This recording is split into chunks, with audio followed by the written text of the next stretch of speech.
வணக்கம். மாலை முரசு செய்திகளை விரிவாக பார்ப்பதற்கு முன் தலைப்புச் செய்திகள். லாஸ் ஏஞ்சல்ஸ் நகரில் 91வது ஆஸ்கர் விருதுகள் வழங்கும் விழா கோலாகலம். பீரியட் எண்ட் ஆஃப் சென்டென்ஸ் என்ற இந்திய குறும்படம் சிறந்த ஆவணப்படமாக தேர்வு.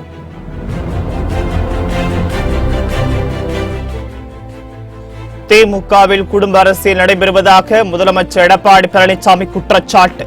காங்கிரஸ் திமுக கூட்டணி ஆட்சியால் தமிழகத்திற்கு எந்த நன்மையும் ஏற்படவில்லை என தாக்கு. திமுகவில் இருப்பது வீரம் நிறைந்த அரசியல் என துரைமுருகன் விளக்கம். ஆட்சிக்கு வந்தால் மகளிர் கடன்கள் அனைத்தும் தள்ளுபடி செய்யப்படும் என உறுதி.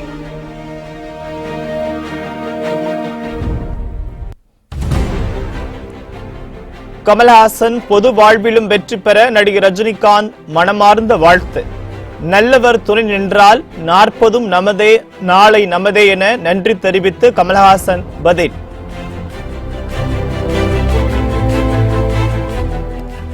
திண்டிவனம் அருகே சாலை விபத்தில் உயிரிழந்த அதிமுக எம்பி ராஜேந்திரன் இறுதிச் சடங்கு.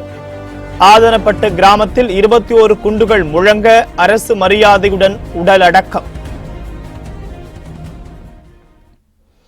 அமெரிக்காவின் லாஸ் ஏஞ்சல்ஸ் நகரில் 91வது ஆஸ்கர் விருதுகள் வழங்கும் விழா நடைபெற்று வருகிறது. அமெரிக்காவின் லாஸ் ஏஞ்சல்ஸ் நகரில் 91வது ஆஸ்கர் விருது வழங்கும் விழா நடைபெற்று வருகிறது. இதில் பல்வேறு பிரிவுகளில் விருதுகள் அறிவிக்கப்பட்டு வருகிறது. காலை 7 மணி அளவில் துவங்கிய இந்த நிகழ்ச்சி தொகுப்பாளரின்றி நடந்து வருகிறது. ஆஸ்கர் விருதுக்கு தி ஃபேவரைட் மற்றும் ரோம படங்கள் தலா 10 பிரிவுகளில் பரிந்துரை செய்யப்பட்டுள்ளன.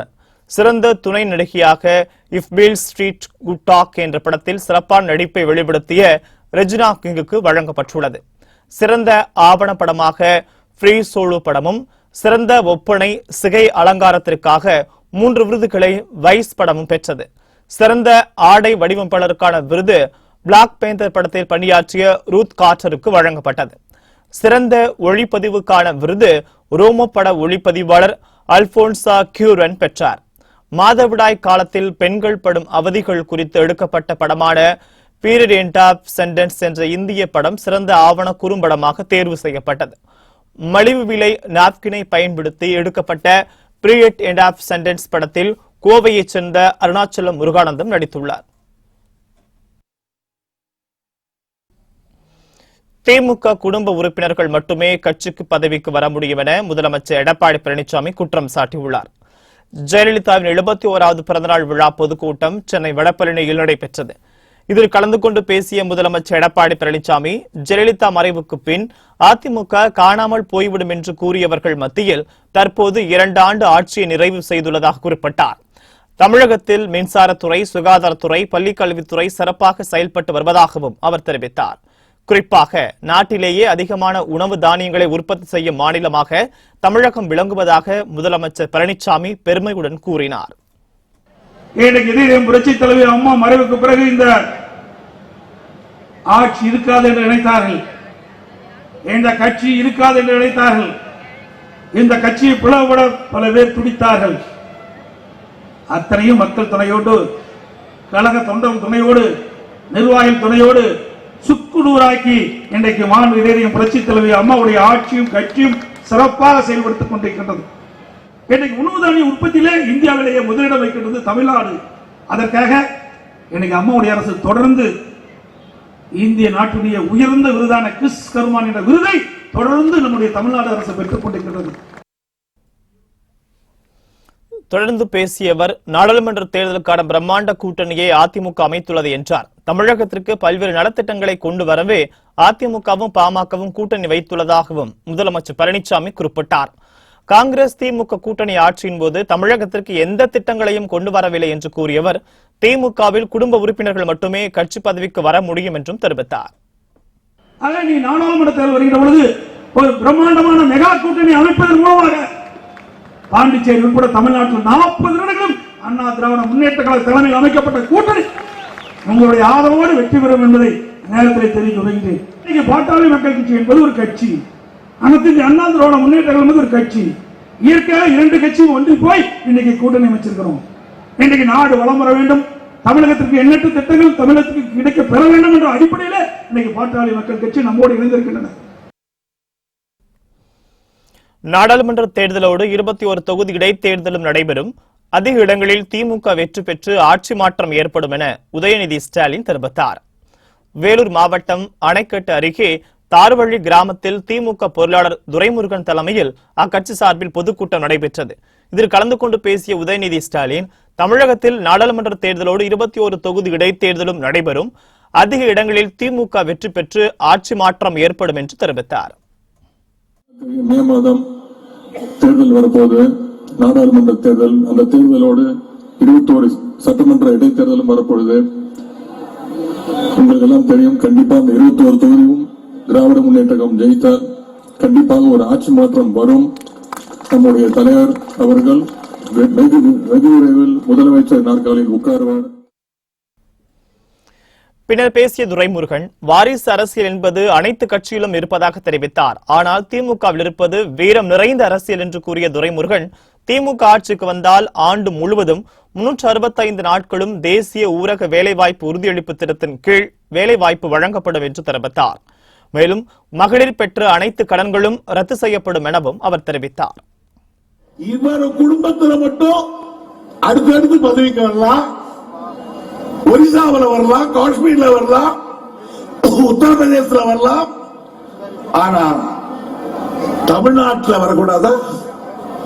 தமிழ்நாட்டில் கூட மோகன் குமாரமங்கலம் அவருடைய மகன் அங்க வரலாம், இங்க வரக்கூடாதா?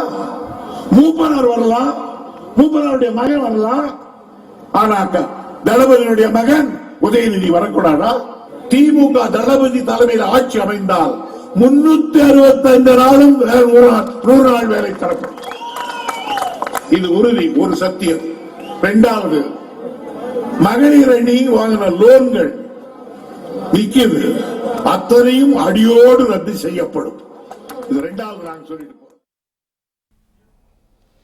மக்கள் நீதி மய்ய தலைவர் கமலஹாசன் பொது வாழ்விலும் வெற்றி பெற ரஜினிகாந்த் ட்விட்டரில் வாழ்த்து தெரிவித்துள்ளார். இது தொடர்பாக ரஜினிகாந்த் தனது ட்விட்டரில், கட்சி ஆரம்பித்து 2ஆம் ஆண்டில் அடியெடுத்து வைத்து தேர்தலில் முதல் முறையாக போட்டியிட போகும் மக்கள் நீதி மய்ய தலைவர் நண்பர் கமலஹாசன் பொது வாழ்விலும் வெற்றி பெற மனமார்ந்த நல்வாழ்த்துகள் என்று பதிவிட்டுள்ளார். இதற்கு கமலஹாசன் தனது ட்விட்டர் பதிவில், நன்றி ரஜினிகாந்த், 40 ஆண்டு கால நண்பரே, நல்லவர் துணை நின்றால் 40 எளிதே, நாளை நமதே என்று பதிலளித்துள்ளார். திண்டிவனம் அருகே கார் விபத்தில் உயிரிழந்த விழுப்புரம் எம்பி ராஜேந்திரன் உடல் அவரது சொந்த ஊரில் அரசு மரியாதையுடன் நேற்று அடக்கம் செய்யப்பட்டது. விழுப்புரம் மாவட்டம் வானூர் அருகே ஆதனப்பட்டு கிராமத்தைச் சேர்ந்த அதிமுக எம்பி ராஜேந்திரன் நேற்று முன்தினம் திண்டிவனத்திலிருந்து சென்னைக்கு சென்றபோது ஜக்காம்பேட்டை மயிலம் சாலை அருகே சென்டர் மீடியனில் கார் மோதியதில் தலையில் பலத்த காயமடைந்து அதே இடத்தில் உயிரிழந்தார். திண்டிவனம் அரசு மருத்துவமனையில் எம்பி ராஜேந்திரன் உடலுக்கு நேற்று முன்தினம் முதலமைச்சர் எடப்பாடி பழனிசாமி, துணை முதலமைச்சர் ஓ பன்னீர்செல்வம், பாமக நிறுவனர் மருத்துவர் ராமதாஸ் மற்றும் அமைச்சர்கள் அஞ்சலி செலுத்தினர். இதனைத் தொடர்ந்து ஆதனப்பட்டு கிராமத்திற்கு அவரது உடல் கொண்டு செல்லப்பட்டு நேற்று ஏராளமானோர் கண்ணீர் அஞ்சலி செலுத்தினர். இதனையடுத்து ராஜேந்திரனுக்கு சொந்தமான விவசாய தோட்டத்திற்கு அவரது உடல் எடுத்துச் செல்லப்பட்டு காவல்துறையினரின் 21 குண்டுகள் முழங்க முழு அரசு மரியாதையுடன் அடக்கம் செய்யப்பட்டது.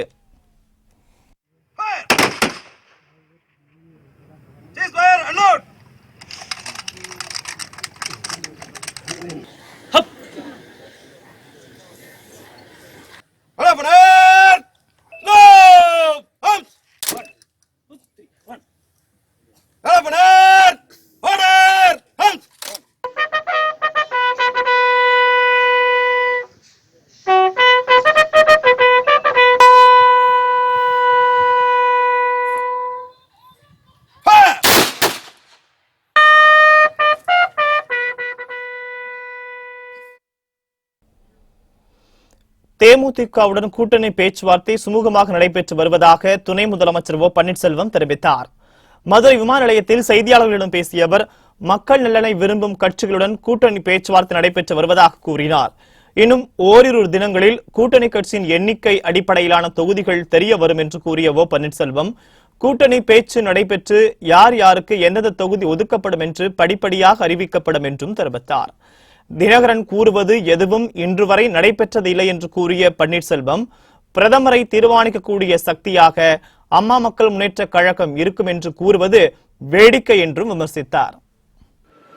மக்கள் நலனை விரும்புகின்ற கட்சியுடன் தொடர்ந்து கூட்டணி பேச்சுவார்த்தை நடைபெற்றுக் கொண்டிருக்கும். இன்னும் ஓரிரு தினங்களில் கட்சியினுடைய எண்ணிக்கை அடியிலான கூட்டணி பேச்சு முடிவுற்று அதன் பிறகு அவரவர்களுக்கு எந்தெந்த தொகுதிகள் ஒதுக்கப்படும் என்பது முறைப்படியாக அறிவிப்பு சுமூகமாக நடைபெற்றுக் கொண்டிருக்கிறது. இன்னும் ஓரிரு தினங்களில் ஒரு நல்ல முடிவு எட்டப்படும் என்று தெரிவித்துள்ளது. அதிமுக தலைமை வேட்பாளராக யாரை அறிவித்தாலும் அவர்களை லட்சம் வாக்குகள் வித்தியாசத்தில் வெற்றி பெறச் செய்ய வேண்டும் என்று அமைச்சர் கடம்பூர் ராஜு தெரிவித்தார். முன்னாள் முதலமைச்சர் ஜெயலலிதாவின் 71வது பிறந்தநாள் விழா தூத்துக்குடி மாவட்டம் அதிமுக சார்பில் நடைபெற்றது.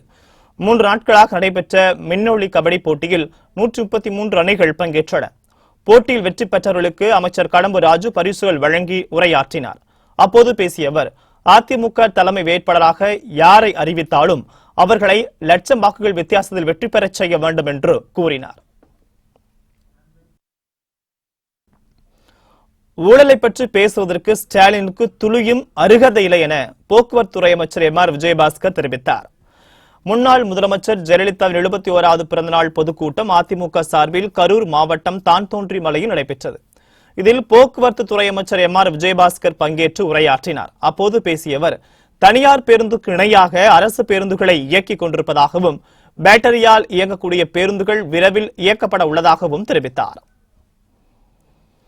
அமைஞ்ச உடனே ஸ்டாலினுக்கு என்ன பண்றதே தெரியல.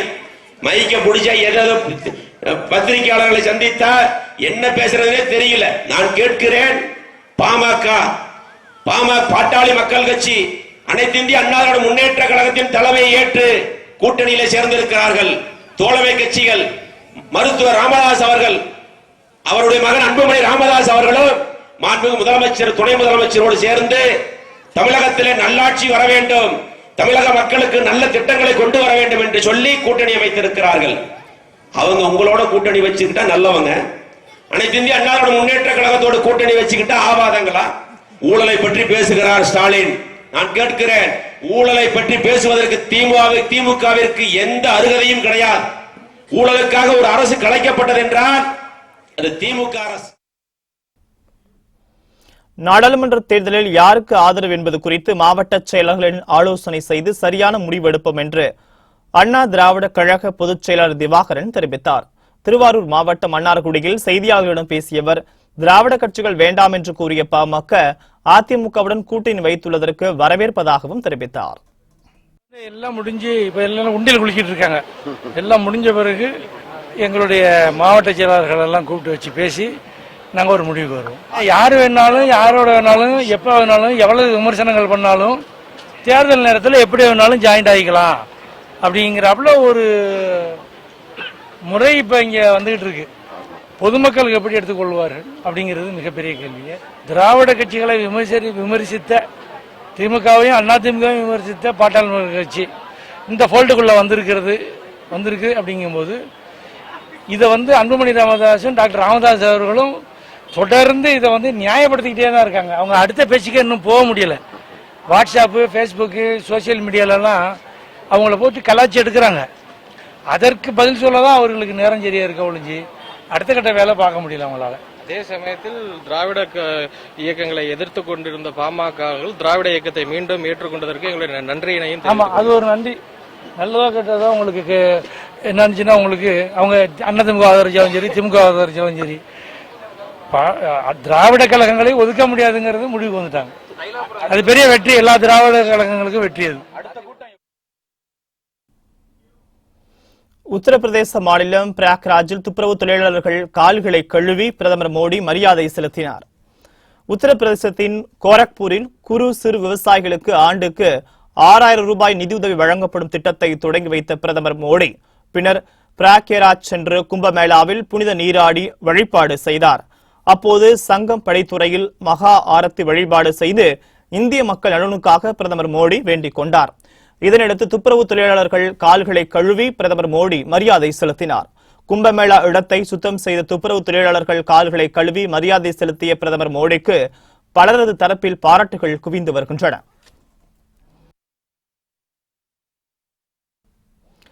காஷ்மீரில் பாதுகாப்பு படையினர் நடத்திய தாக்குதலில் 3 தீவிரவாதிகள் அதிரடியாக சுட்டுக் கொல்லப்பட்டனர். ஜம்மு காஷ்மீர் மாநிலம் குல்காம் மாவட்டம் துரேகம் என்ற கிராமத்தில் தீவிரவாதிகள் பதுங்கியிருப்பதாக பாதுகாப்பு படையினருக்கு ரகசிய தகவல் கிடைத்தது. இதனையடுத்து சம்பவ இடத்திற்கு விரைந்து சென்ற சிஆர்பிஎஃப் படையினர் மாநில காவல்துறையினருடன் இணைந்து அங்கு தேடுதல் வேட்டையில் ஈடுபட்டனர். அப்போது மறைந்திருந்த தீவிரவாதிகள் துப்பாக்கியால் சுட்டதை அடுத்து பாதுகாப்பு படை வீரர்கள் திருப்பி தாக்கினர். இருதரப்புக்கும் இடையிலான நடைபெற்ற கடும் துப்பாக்கிச் சண்டையில் 3 தீவிரவாதிகள் அதிரடியாக சுட்டுக் கொல்லப்பட்டனர். இந்த மோதலில் காவல் துணை கண்காணிப்பாளர் அமன் தாக்கூர் என்பவர் மீதும் துப்பாக்கி குண்டு பாய்ந்து வீர மரணம் அடைந்தார். மேலும் ஒரு ராணுவ அதிகாரி, 2 வீரர்கள், கிராம மக்கள் 2 பேர் காயமடைந்தனர். இந்த பகுதியில் மேலும் பயங்கரவாதிகள் பதுங்கியுள்ளனரா என்பது குறித்து பாதுகாப்பு படையினர் தீவிர சோதனையில் ஈடுபட்டு வருகின்றனர். இலங்கையில் இந்திய அரசு உதவியுடன் கட்டப்பட்ட 155 வீடுகள் பயனாளிகளிடம் ஒப்படைக்கப்பட்டது. இலங்கை மத்திய மாகாணம் ஹட்டன் மாவட்டத்தில் உள்ள பொகவந்தலா பகுதியில் இந்திய அரசு உதவியுடன் 155 வீடுகள் கட்டப்பட்டுள்ளன. இதனை பயனாளிகளிடம் ஒப்படைக்கும் நிகழ்ச்சி நடைபெற்றது. இதில் இலங்கை பிரதமர் ரணில் விக்ரமசிங்கே, இலங்கைக்கான இந்திய தூதர் தரண் சிங் சாத்து, கிராமத்துறை அமைச்சர் பரணி திகம்பரம், நாடாளுமன்ற உறுப்பினர்கள் எம் திலக்ராஜ், கே பேதாஸ் உள்ளிட்ட பலர் பங்கேற்றனர். இலங்கையில் 63,000 வீடுகள் கட்டுவதற்காக இந்திய அரசு சுமார் 2,486 கோடி ரூபாய் நிதி ஒதுக்கியுள்ளதாகவும், இந்த நிதியில் இலங்கையில் இதுவரை 47,000 வீடுகள் கட்டி முடிக்கப்பட்டுள்ளதாகவும் இந்திய தூதரகம் வெளியிட்டுள்ள அறிக்கையில் தெரிவிக்கப்பட்டுள்ளது. வங்கதேசத்திலிருந்து துபாய்க்கு பறந்த விமானத்தை கடத்திய மர்ம நபரை ராணுவத்தினர் சுட்டுக் கொன்றனர். வங்கதேச தலைநகர் டாக்காவிலிருந்து துபாய்க்கு சென்ற விமானத்தை துப்பாக்கி ஏந்திய மர்ம நபர் கடத்தினார். சிட்டாகாங் விமான நிலையத்தில் அவசரமாக தரையிறக்கப்பட்ட அந்த விமானத்திலிருந்து 168 பயணிகள் மற்றும் விமான பணிப்பெண்களை ராணுவத்தினர் பத்திரமாக மீட்டனர். ஆனால் 2 விமானிகள் அந்த மர்ம நபரின் பிடியில் சிக்கியிருந்தனர். விமான கடத்தலில் ஈடுபட்டவர் மனநிலை பாதிக்கப்பட்டவர் என கூறப்படுகிறது. இதனையடுத்து விமானிகளை மீட்கும் விதமாக அதிரடியாக உள்ளே நுழைந்த ராணுவத்தினர் அந்த நபரை துப்பாக்கியால் சுட்டுப்பிடித்தனர். படுகாயமடைந்த அந்த நபர் மருத்துவமனையில் அனுமதிக்கப்பட்ட நிலையில் சிகிச்சை பலனின்றி உயிரிழந்தார். விமானத்தை கடத்தியது வங்கதேசத்தைச் சேர்ந்தவர் என்பது முதற்கட்ட விசாரணையில் தெரிய வந்துள்ளது. இருப்பினும் தொடர்ந்து விசாரணை நடைபெற்று வருகிறது. உலக மொழிகளில் தமிழ் மொழி இன்னும் 2 வருடங்களில் முதல் 10 இடங்களுக்குள் வரும் என அமைச்சர் மாஃபா பாண்டியராஜன் தெரிவித்தார்.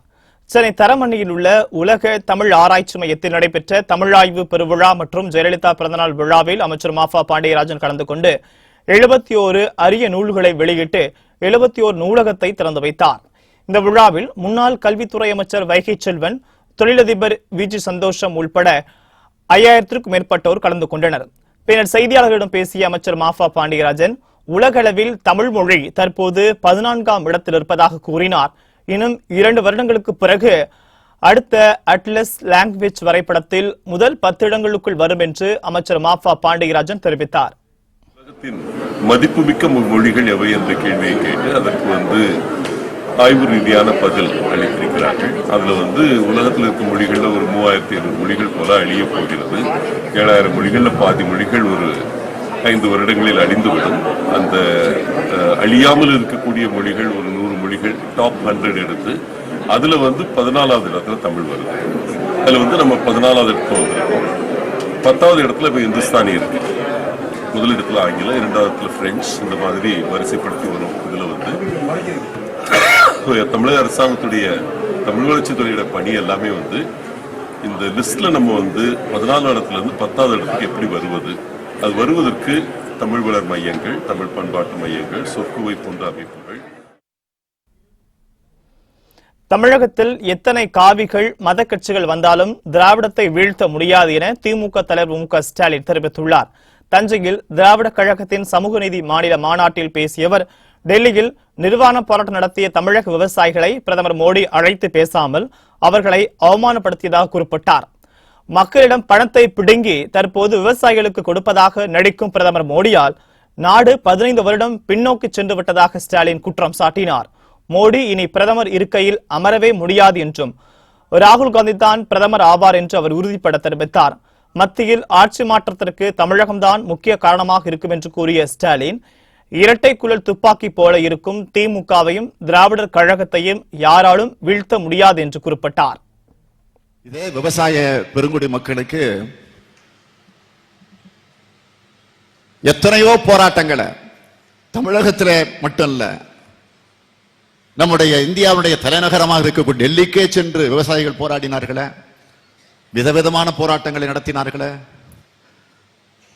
ரோட்ல உருண்டு போராட்டம் நடத்தினார்கள், பிச்சை எடுத்து போராட்டம் நடத்தினார்கள், கண்ணுல கருப்பு துணியை கட்டிக்கிட்டு போராட்டம் நடத்தினாங்க, வாயில கருப்பு துணியை கட்டிக்கிட்டு போராட்டம் நடத்தினாங்க, அரை நிர்வாணம் போராட்டம் நடத்தினாங்களே. வெட்கத்தை விட்டு சொல்றேன்,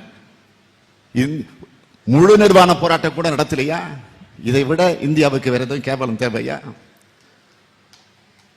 அவங்க வச்ச கோரிக்கை என்ன? கோரிக்கை ஒரு பக்கம் இருக்கட்டும், பிரதமர் எங்களை அழைத்து பேசட்டும். பேசப்பட்டார்களா? பேசினார்களா? அழைத்து பேசியது உண்டா? கிடையாது. கொள்ளையடிக்கும் கூட்டமாக அரசியல்வாதிகள் மாறியிருக்கிறார்கள் என மக்கள் நீதி மய்ய கட்சியின் தலைவர் கமல்ஹாசன் குற்றம் சாட்டியுள்ளார். மக்கள் நீதி மய்யம் கட்சியின் 2ஆம் ஆண்டு தொடக்க விழா பொதுக்கூட்டம் நெல்லையில் நடைபெற்றது. இதில் மக்கள் நீதி மய்யம் கட்சியின் தலைவர் கமல்ஹாசன் கலந்து கொண்டு மக்களவை தேர்தல் விருப்ப மனுவை வெளியிட்டார். அப்போது பேசிய அவர், மக்கள் நீதி மய்யத்தின் கொள்கை என்ன என்று பல அரசியல் கட்சியினர் கேட்கிறார்கள். மக்கள் நலன், சாதியற்ற சமத்துவத்தை உருவாக்குவது, நீர்நிலைகளை பெருக்கி நிலங்களை பாதுகாப்பது மக்கள் நீதி மய்யத்தின் கொள்கை என கமல்ஹாசன் தெரிவித்தார். தற்போது இருக்கும் அரசியல்வாதிகள் மக்களுக்கான திட்டங்களை செய்யாமல் கொள்ளையடிப்பதையே குறிக்கோளாக வைத்துள்ளனர் என்று கமல்ஹாசன் குற்றம் சாட்டினார். முழு நேர அரசியல், பாதி நேரம் வியாபாரி, மீதி நேரம் கொள்ளையன். நீங்களா முழு நேர அரசியல்வாதிகள்? பாக்கி நேரம் சீட்டாடிட்டு இருப்பீங்க. கொஞ்ச நேரத்துல தெரியாது எங்களுக்கு. இங்கு இல்லாமை இல்லாத நிலை வேண்டும். அது வரும். எல்லாரும் எல்லாவும் பெற வேண்டும். இங்கு இல்லாமை இல்லாத நிலை வேண்டும். இந்த கொள்கை போதாதா உங்களுக்கு? தமிழகத்தில் அதிமுகவை பாஜகவின் கிளையாக மாற்றும் முயற்சியில் துணை முதலமைச்சர் ஓ பன்னீர்செல்வம் செயல்பட்டு வருவதாக அம்மா மக்கள் முன்னேற்ற கழகத்தின் துணை பொதுச் செயலர் டிடிவி தினகரன் விமர்சித்துள்ளார். சென்னை கொடுங்கையூரில் அம்மா மக்கள் முன்னேற்ற கழகத்தின் சார்பில் முன்னாள் முதலமைச்சர் ஜெயலலிதாவின் பிறந்தநாள் விழா கொண்டாடப்பட்டது. இந்நிகழ்ச்சியில் கலந்து கொண்ட அக்கட்சியின் துணை பொதுச் செயலாளர் தினகரன் தையல் இயந்திரம், இருசக்கர வாகனம் உள்ளிட்ட நலத்திட்ட உதவிகளை வழங்கினார். அதைத் தொடர்ந்து பேசியவர், எஸ்டிபிஐ கட்சியுடன் தேர்தல் கூட்டணி பேச்சுவார்த்தை நடந்து வருவதாக தெரிவித்தார். ஜெயலலிதாவை அவமதித்த எந்த கட்சியுடனும் கூட்டணி வைக்கப் போவதில்லை என்று குறிப்பிட்ட தினகரன், பிரதமரை தீர்மானிக்கும் சக்தி தமிழக மக்கள் கையில்தான் உள்ளது என்று தெரிவித்தார். 40 தொகுதிகளிலும் அம்மா மக்கள் முன்னேற்ற கழகம் கூட்டணி அமைத்து போகிறது. அம்மாவின் உண்மையான தொண்டர்கள் 95% பேர் எங்களோடு தான் இருக்கிறார்கள். தமிழ்நாட்டு மக்களுடன் நாங்கள் இருக்கிறோம். தமிழ்நாட்டு மக்களும் அம்மாவின் தொண்டர்களும் எங்களோடு இருக்கும் பொழுது எங்களுக்கு வேறு, எங்கள் அம்மாவை பழித்தவர்களுடன், அதுவும் அவர் மறைவிற்கு பிறகு அவரை வன்மத்தோடு குரோதத்தோடு அந்த மாபெரும் தலைவரை இழித்து பேசியவர்களுடன் எக்காரணத்தை கொண்டும் நாங்கள் கூட்டணி வைக்க மாட்டோம். இன்னொன்றையும் இந்த நேரத்தில் நான் சொல்லியிருந்தேன், அண்ணன் பன்னீர்செல்வம் சொல்லியிருக்கார், அம்மா மக்கள் முன்னேற்ற கழகம் தான் வருங்காலத்தில் தேர்தலில் 2019 ஏப்ரல் மேல் நடக்கிற தேர்தலில் இந்தியாவின் பிரதமரை தீர்மானிக்க போகுதுன்னு சொன்ன. எந்த சென்ஸ்ல சொன்ன? இப்ப காங்கிரஸ் கட்சிக்கோ இல்ல பிஜேபிக்கோ அங்க ஒன்னும் அறுதி பெரும்பான்மை கிடைக்க போறது இல்லை. அதனால பிரதமர் யாருங்கிறத தமிழ்நாட்டு மக்கள் தீர்மானிப்பார்கள். ஜெயலலிதா ஆட்சியில் கொண்டுவரப்பட்ட திட்டமான வீட்டுக்கு ஒரு செல்போன் திட்டத்தை தமிழக அரசு நிறைவேற்றவில்லை என அம்மா மக்கள் முன்னேற்ற கழக கொள்கை பரப்பு செயலாளர் தங்க தமிழ்ச்செல்வன் குற்றம் சாட்டினார். அமமுக சார்பில் முன்னாள் முதலமைச்சர் ஜெயலலிதா 71வது பிறந்தநாள் விழா பொதுக்கூட்டம் நடைபெற்றது. ராதாபுரம் தொகுதி முன்னாள் எம்எல்ஏ மைக்கேல் ராயப்பன் தலைமையில் நடைபெற்ற கூட்டத்தில் அக்கட்சியின் கொள்கை பரப்பு செயலாளர் தங்க தமிழ்ச்செல்வன் பங்கேற்று சிறப்புரையாற்றினார். அப்போது பேசிய அவர், 2016ஆம் ஆண்டு நடைபெற்ற சட்டமன்ற தேர்தலில் கொடுத்த வாக்குறுதியான வீட்டுக்கு ஒரு செல்போன் திட்டத்தை இபிஎஸ் ஓபிஎஸ் நிறைவேற்றவில்லை என்று குற்றம் சாட்டினார். சென்னையில ஒரு பொதுக்கூட்டம், அம்மா பேசுறாங்க, என் வாழ்நாளையில நான் செஞ்ச தவறு பிஜேபியோட கூட்டணி வச்சது, இனிமேல் பெற்று என் வாழ்நாளையில சத்தியமா பிஜேபியோட கூட்டணி வைக்க மாட்டேன், செஞ்ச தவற நான் ஏத்துக்கிறேன் அப்படின்னு சொன்னவங்க புரட்சி தலைவி அம்மா. இந்த மானங்கட்ட எடப்பாடி ஓபிஎஸ்க்கு நான் கேட்கிறேன், எங்க இதய தெய்வம் அம்மா இம்மாட்டு பேசுறீங்களடா மேடையில. அம்மா வெறுத்த கட்சிய, கூட்டணி வேணாம்னு சொன்ன கட்சிய எதுக்கு இன்னைக்கு அதிமுக பிஜேபி கூட்டணி வச்சீங்க? அம்மா சொல்ல நீங்க மதிக்கலன்னு தானே அர்த்தம். மக்கள் ரெடியா இருக்கா உங்களுக்கு எப்படா பாடம் கொடுக்கணும்னு சொல்லி. தேர்தல் ஒண்ணு வரும்போது பொதுமக்கள் அதிமுகவும் பிஜேபிக்கு மரமேடி கொடுக்கிறதுக்கு தயாரா இருக்க தமிழ்நாட்டு மக்கள். சூலூர் அருகே ஓய்வு பெற்ற காவல்துறை உதவி ஆய்வாளரை குடிபோதையில் பெற்ற மகனை கத்தியால் குத்தி கொலை செய்துள்ள சம்பவம் அப்பகுதியில் பெரும் பரபரப்பை ஏற்படுத்தியுள்ளது. கோவை மாவட்டம் சூலூர் அருகே உள்ள இருகூர் பகுதியில் ஓய்வு பெற்ற காவல்துறை உதவி ஆய்வாளரான செங்கோடன் என்பவர் வசித்து வருகிறார். இவரது மகன் செந்தில்குமார் என்பவருக்கும் குடிப்பழக்கம் உள்ளதாக கூறப்படுகிறது. வீட்டில் யாரும் இல்லாத நிலையில் தந்தை செங்கோடனிடம் செந்தில்குமார் தகராறு செய்ததாக கூறப்படுகிறது. அப்போது தந்தை மீது ஆத்திரமடைந்த செந்தில்குமார் போதையில் என்ன செய்வதென்று தெரியாமல் வீட்டில் இருந்த கத்தியால் செங்கோடனை குத்தியுள்ளார். இது நிலைகுலைந்த செங்கோடன் இரத்த வெள்ளத்தில் உயிரிழந்தார். இதனை அறிந்த அருகில் வசிப்பவர்கள் காவல்துறையினருக்கு தகவல் அளித்துள்ளனர். சம்பவ இடத்திற்கு விரைந்து சென்ற போலீசார் செங்கோடன் சடலத்தை கைப்பற்றி பிரேத பரிசோதனைக்காக அரசு மருத்துவமனைக்கு அனுப்பி வைத்து செந்தில்குமாரை கைது செய்துள்ளனர். பெற்ற மகனே தந்தையை கத்தியால் குத்திய சம்பவம் அந்த பகுதியில் பரபரப்பை ஏற்படுத்தியுள்ளது.